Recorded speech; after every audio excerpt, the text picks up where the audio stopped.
नमस्कार दोस्तों, स्वागत है आप सभी का ऑल एग्जाम गाइड गुरु पर। दोस्तों, आपसे इस वीडियो में रेगुलर एग्जाम में क्वेश्चंस जो पूछे जाते हैं वो 100 क्वेश्चन एक ही वीडियो में लेकर आए हैं। लेटेस्ट एग्जाम पर बेस्ड ये सारे क्वेश्चंस पढ़ लीजिए। 2000 क्वेश्चंस की अगर आप जीके की पीडीएफ चाहते हैं तो आप हमें कमेंट करें। 1000 के जीके की पीडीएफ हम डिस्क्रिप्शन बॉक्स में दे देंगे। आप इस वीडियो को पूरा देखिए, फ्री वीडियो है, आप अपने दोस्तों के साथ भी शेयर कर सकते हैं।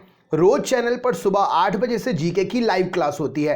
मुझसे रोज लाइव पढ़ने के लिए आप चैनल पर भी आ सकते हैं। इसके लिए चैनल को सब्सक्राइब करके बेल आइकन ऑन कर लीजिए, जिससे नोटिफिकेशन मिल जाए। और अगर नोटिफिकेशन आने में आपको प्रॉब्लम होती है तो 8 बजे करेक्ट क्लास पर आ ही जाइएगा, क्लास शुरू हो जाती है।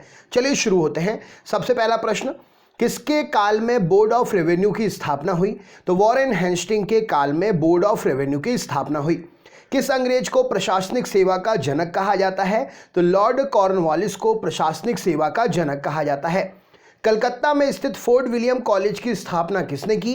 तो लॉर्ड वेलेजली ने कलकत्ता में स्थित फोर्ट विलियम कॉलेज की स्थापना की। टेंसी एक्ट या काश्तकारी अधिनियम कब लागू हुआ? तो 1822 में टेंसी एक्ट या काश्तकारी अधिनियम लागू हुआ। बैरकपुर में सैन्य विद्रोह कब आरंभ हुआ? तो बैरकपुर में सैन्य विद्रोह 1824 में आरंभ हो गया था। किस गवर्नर जनरल का कार्यकाल शिक्षा सुधारों के लिए माना जाता है? तो विलियम बेंटिक का कार्यकाल शिक्षा सुधार के लिए माना जाता है। कलकत्ता में मेडिकल कॉलेज की स्थापना कब और किसने की? तो कलकत्ता में मेडिकल कॉलेज की स्थापना 1835 में विलियम बेंटिक ने की। बालिका हत्या पर प्रतिबंध कब लगाया गया? तो 1830 में बालिका हत्या पर प्रतिबंध लगाया गया था। किसे भारतीय प्रेस का मुक्तिदाता कहा जाता है? तो चार्ल्स मैडकॉफ को भारतीय प्रेस का मुक्तिदाता कहा जाता है। इनाम कमीशन का स्थापना किसने की? तो लॉर्ड डलहौजी ने इनाम कमीशन की स्थापना की थी। नेक्स्ट क्वेश्चन देखते हैं क्या पूछा गया। अगला प्रश्न है, किस कर व्यवस्था के अंतर्गत किसानों से उपज का 50% वसूला जाता था? तो रैयतवाड़ी व्यवस्था के अंतर्गत किसानों से उपज का 50% वसूला जाता था। नरबली प्रथा का अंत किस गवर्नर जनरल के कार्यकाल में हुआ? तो लॉर्ड डलहौजी के कार्यकाल में नरबली प्रथा का अंत हुआ था। भारत से ब्रिटेन की ओर संपत्ति के अपवहन का सिद्धांत किसने प्रतिपादित किया? तो दादा भाई नौरोजी ने भारत से ब्रिटेन की ओर संपत्ति के सिद्धांत के अपवहन के सिद्धांत को प्रतिपादित किया। भारत में टेलीग्राफ लाइन किसके द्वारा शुरू की गई थी? तो कलकत्ता और आगरा के बीच में लॉर्ड डलहौजी के द्वारा टेलीग्राफ लाइन शुरू हुई थी। भारत में पहली सूती वस्त्र मिल कहाँ स्थापित की गई थी? तो मुंबई में पहली सूती वस्त्र स्थापित हुई थी मिल। भारत में अंग्रेजों की लूट किस महत्वपूर्ण घटना के बाद शुरू हुई? तो प्लासी के युद्ध के बाद भारत में अंग्रेजों की लूट शुरू हुई। भारत में प्रथम रेलवे लाइन किसने बिछवाई थी? तो जॉर्ज क्लार्क ने बिछवाई थी भारत में पहली रेलवे लाइन डलहौजी के कहने पर। भारत में ब्रिटिश भू राजस्व प्रणाली का अधिक लाभ किसे प्राप्त हुआ? तो जमींदारों को भू राजस्व प्रणाली का सबसे अधिक लाभ प्राप्त हुआ। किसके द्वारा बंगाल और बिहार में स्थायी बंदोबस्त का शुभारंभ किया गया? तो लॉर्ड कॉर्नवालिस के द्वारा बिहार और बंगाल में स्थायी बंदोबस्त का शुभारंभ हुआ। रैयतवाड़ी व्यवस्था कब लागू हुई? तो 1820 में रैयतवाड़ी व्यवस्था लागू हुई। रुपए का सर्वप्रथम अवमूल्यन कब हुआ? तो 20 सितंबर 1949 को रुपए का सबसे पहले अवमूल्यन हुआ। दूसरी बार रुपए का अवमूल्यन कब हुआ? तो 6 जून 1966 को दूसरी बार रुपए का अवमूल्यन हुआ। रुपए का तीसरी बार अवमूल्यन कब हुआ? तो 1 जुलाई 1991 को रुपए का तीसरी बार अवमूल्यन हुआ। विदेश में स्थित विदेशी बैंकों के साथ विदेशी मुद्रा में भारतीय बैंकों द्वारा रखे गए खाते क्या कहलाते हैं? तो उन्हें नेस्ट्रो अकाउंट्स कहते हैं। भारतीय मुद्रास्फीति की गणना किस पर आधारित है? तो भारत में मुद्रास्फीति की गणना थोक मूल्य सूचकांक पर आधारित है। किस स्थिति में मुद्रा के मूल्य में वृद्धि होती है और वस्तु और सेवाओं की कीमतों में गिरावट होती है? तो मुद्रा संकुचन या अवस्फीति के कारण मुद्रा के मूल्य में वृद्धि होती है और वस्तु और सेवाओं की कीमतों में गिरावट आती है। मुद्रास्फीति के दुष्परिणाम को दूर करने के लिए जानबूझकर मुद्रा की मात्रा कम करना क्या कहलाता है? तो इसे मुद्रा अपस्फीति कहा जाता है। सकल घरेलू उत्पाद में कृषि एवं संबंध क्षेत्र का हिस्सा कितना होता है? तो 13.67% होता है। 1950 से 51 में भारत के सकल घरेलू उत्पाद में कृषि का योगदान कितना था? तो 52.2% था। रबी की फसलों की बुआई कब आती है? तो अक्टूबर, नवंबर, दिसंबर में रबी की फसलों की बुआई की जाती है। रबी की फसलों में कौन सी फसलें आती हैं? तो गेहूं, जौ, चना, मटर और सरसों, आलू आदि रबी की फसलों में आती हैं। खरीफ की फसलों की बुआई कब की जाती है? तो जून जुलाई में खरीफ की फसलों की बुआई होती है। खरीफ की फसलों में कौन सी फसलें आती हैं? तो ज्वार, बाजरा, मक्का, तिल, मूंगफली, अरहर खरीफ की फसलों में आती हैं।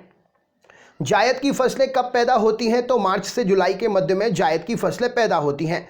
जायद की फसलों में कौन सी फसलें आती हैं? तो तरबूज, खरबूज, ककड़ी और पशुचारा जायद की फसलों में आते हैं। व्यापारिक एवं नकदी फसलें कौन सी होती हैं? तो कपास, गन्ना, तिलहन, जाय, जूट, तंबाकू, ये व्यापारिक या नकदी फसलें होती हैं। भारत में सर्वाधिक मात्रा में खाद्यान्न का उत्पादन कौन सा होता है? तो चावल का सबसे ज़्यादा उत्पादन होता है। देश में कृषि के अंतर्गत किस तरह के उर्वरक का सर्वाधिक प्रयोग होता है?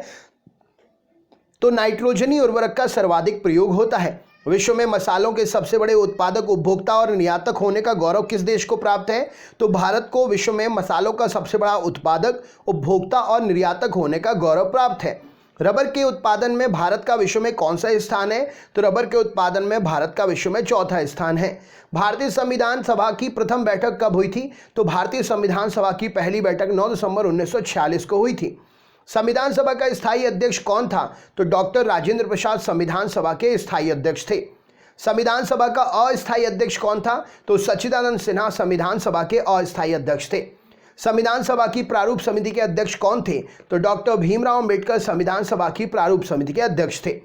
संविधान सभा का औपचारिक रूप से प्रतिपादन किसने किया था? तो एम.एन. राय ने संविधान सभा का औपचारिक रूप से प्रतिपादन किया था। भारत में संविधान सभा गठित करने का आधार क्या था? तो कैबिनेट मिशन योजना 1946 में हुई थी, जो भारत में संविधान सभा गठित करने का मुख्य आधार था। सर्वप्रथम भारतीय राष्ट्रीय कांग्रेस द्वारा संविधान सभा के गठन की मांग कब और कहां रखी गई थी?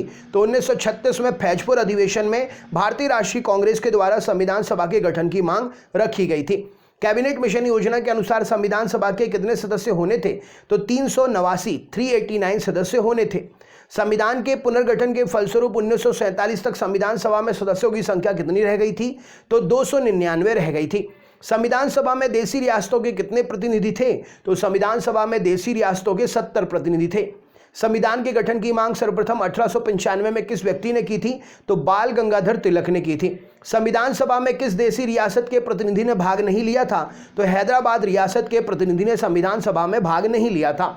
बी.आर. अम्बेडकर कहां से संविधान सभा में निर्वाचित हुए थे? तो बंगाल से बी.आर. अम्बेडकर संविधान सभा में निर्वाचित हुए थे। संविधान सभा का संवैधानिक सलाहकार किससे नियुक्त किया गया था? तो बी.एन. राव को संविधान सभा का संवैधानिक सलाहकार नियुक्त किया गया था। संविधान सभा की प्रारूप समिति का गठन कब हुआ? तो 29 अगस्त 1947 को संविधान सभा की प्रारूप समिति का गठन हुआ। संविधान की प्रारूप समिति के समक्ष प्रस्तावना का प्रस्ताव किसने रखा था? तो जवाहरलाल नेहरू ने रखा था। भारत में संविधान कब लागू हुआ? तो 26 जनवरी 1950 को संविधान भारत में लागू हुआ। संविधान सभा की संघीय शक्ति समिति के अध्यक्ष कौन थे? तो जवाहरलाल नेहरू थे। भारतीय संविधान सभा की रचना हेतु संविधान का विचार सर्वप्रथम किसने प्रस्तुत किया? तो स्वराज पार्टी ने 1924 के अधिवेशन में संविधान सभा के लिए संविधान रचना का विचार सर्वप्रथम प्रस्तुत किया था। संविधान को बनाने में कितना समय लगा? तो 2 वर्ष 11 माह 18 दिन का समय संविधान बनाने में लगा। त्रिपुरी अधिवेशन संकट की समाप्ति के बाद कांग्रेस का अध्यक्ष कौन चुना गया? तो डॉक्टर राजेंद्र प्रसाद चुने गए थे। महात्मा गांधी की मृत्यु पर किसने कहा था कि हमारे जीवन से प्रकाश चला गया? तो जवाहरलाल नेहरू ने कहा था। किसने सुझाव दिया था कि स्वतंत्रता प्राप्ति के पश्चात भारतीय राष्ट्रीय कांग्रेस को समाप्त कर दिया जाए? तो महात्मा गांधी जी ने यह कहा था। फिनिक्स फॉर्म की स्थापना किसने की थी? तो महात्मा गांधी जी ने की थी। मुस्लिम लीग ने मुक्ति दिवस कब मनाया? तो 22 दिसंबर 1939 में मुस्लिम लीग ने मुक्ति दिवस मनाया था। भारतीय मुसलमानों के लिए पृथक राज्य हेतु पाकिस्तान शब्द का प्रयोग सबसे पहले किसने किया? तो चौधरी रहमत अली ने किया। 1946 में बनी अंतरिम सरकार में राजेंद्र प्रसाद के पास कौन सा विभाग था? तो खाद्य एवं कृषि विभाग था। 1939 में कांग्रेस छोड़ने के बाद सुभाष चंद्र बोस ने किस दल की स्थापना की? तो फॉरवर्ड ब्लॉक की स्थापना की थी। 1946 में गठित अंतरिम सरकार की कैबिनेट की अध्यक्षता किसने की थी? तो जवाहरलाल नेहरू ने की थी। किसने प्रसिद्ध चटगांव शस्त्रागार पर हमले को आयोजित किया था? तो मास्टर सूर्य सेन ने आयोजित किया था। जयप्रकाश नारायण किस पार्टी से जुड़े हुए थे? तो सोशलिस्ट पार्टी से जुड़े हुए थे। 4 अप्रैल 1919 को दिल्ली की जामा मस्जिद के प्रवचन में हिंदू मुस्लिम एकता पर भाषण किसने दिए थे? तो स्वामी श्रानंद ने दिए थे। विश्व भारती विश्वविद्यालय की स्थापना किसने की थी? तो रविंद्रनाथ टैगोर ने की थी। लॉर्ड माउंटबेटन योजना का शुभारंभ कब हुआ? तो 1947 में हुआ था। सुखदेव भगत सिंह राजगुरु को फांसी कब दी गई? तो 23 मार्च 1931 को दी गई थी। नौसैनिक विद्रोह कब हुआ था? तो 1946 में हुआ था। महात्मा गांधी ने साबरमती आश्रम की स्थापना कब की? तो 1916 में की थी। सीधी कार्यवाही दिवस कब मनाई जाती है? कब मनाया गया था?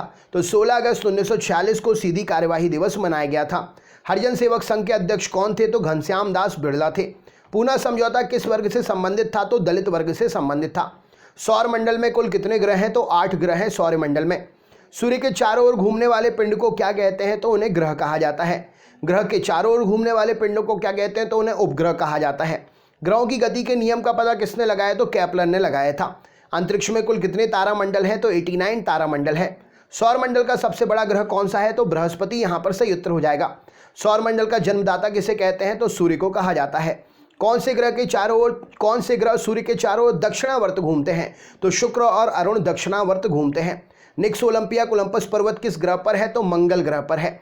ब्रह्मांड में विस्फोटी तारा क्या कहलाता है? तो उसे अभिनव तारा कहते हैं।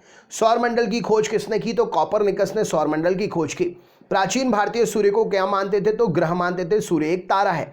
सूर्य कौन सी गैस का गोला है? तो हाइड्रोजन और हीलियम का गोला है। सूर्य के मध्य भाग को क्या कहते हैं? तो प्रकाश मंडल कहा जाता है। किस देश में अर्धरात्रि को सूर्य दिखाई देता है? तो नॉर्वे में अर्धरात्रि को सूर्य दिखाई देता है। सूर्य से ग्रह की दूरी को क्या कहा जाता है? तो उपसौर कहा जाता है। सूर्य के धरातल पर तापमान लगभग कितना है? तो 6000 डिग्री सेंटीग्रेड है। मध्य रात्रि का सूर्य किस क्षेत्र में दिखाई देता है? तो आर्कटिक वृत्त में, आर्कटिक क्षेत्र में दिखाई देता है। सूर्य के रासायनिक संगठन में हाइड्रोजन का परसेंटेज कितना है? तो 71% हाइड्रोजन है।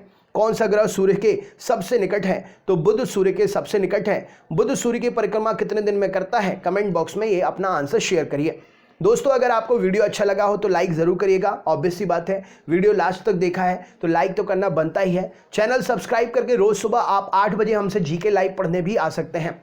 इस वीडियो के डिस्क्रिप्शन बॉक्स में आपके लिए लिंक मिल जाएगी। अगर आप 2000 क्वेश्चन की जीके की लिंक चाहते हो तो पीडीएफ की लिंक के लिए आप हमें कमेंट करें, हम आपके कमेंट पर लिंक शेयर कर देंगे। तो चलिए दोस्तों, मिलते हैं अगले वीडियो में। बहुत बहुत धन्यवाद। आपका दिन शुभ हो।